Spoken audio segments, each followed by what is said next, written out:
ரெண்டாவது, உங்ககிட்ட வாங்குற அந்த ஏழைகளை நீங்க இன்னும் அசிங்கப்படுத்துறீங்க.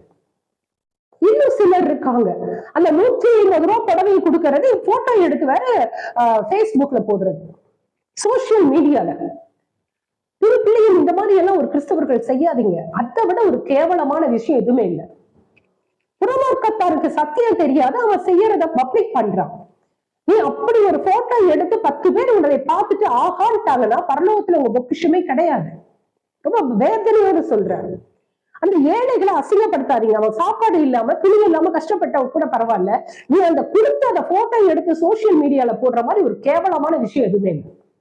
அவனை இன்னொரு அசிங்கப்படுத்துறாரு. அது கொடுக்காத. அவர் சொல்றாரு, இந்த கையில செய்கிறது வலது கை சேர்ந்து இடது கைக்கு தெரியக்கூடாதுங்கிறாரு. உங்களுக்கு பரலோகத்துல பொக்கிஷம் வேணும்னா அப்படி உதவி செய்யுங்க, கர்த்தர் அங்கீகரிக்கிற மாதிரி செய்யுங்க. அந்த வாழ்க்கையில அந்த புடவையை பாக்குறப்ப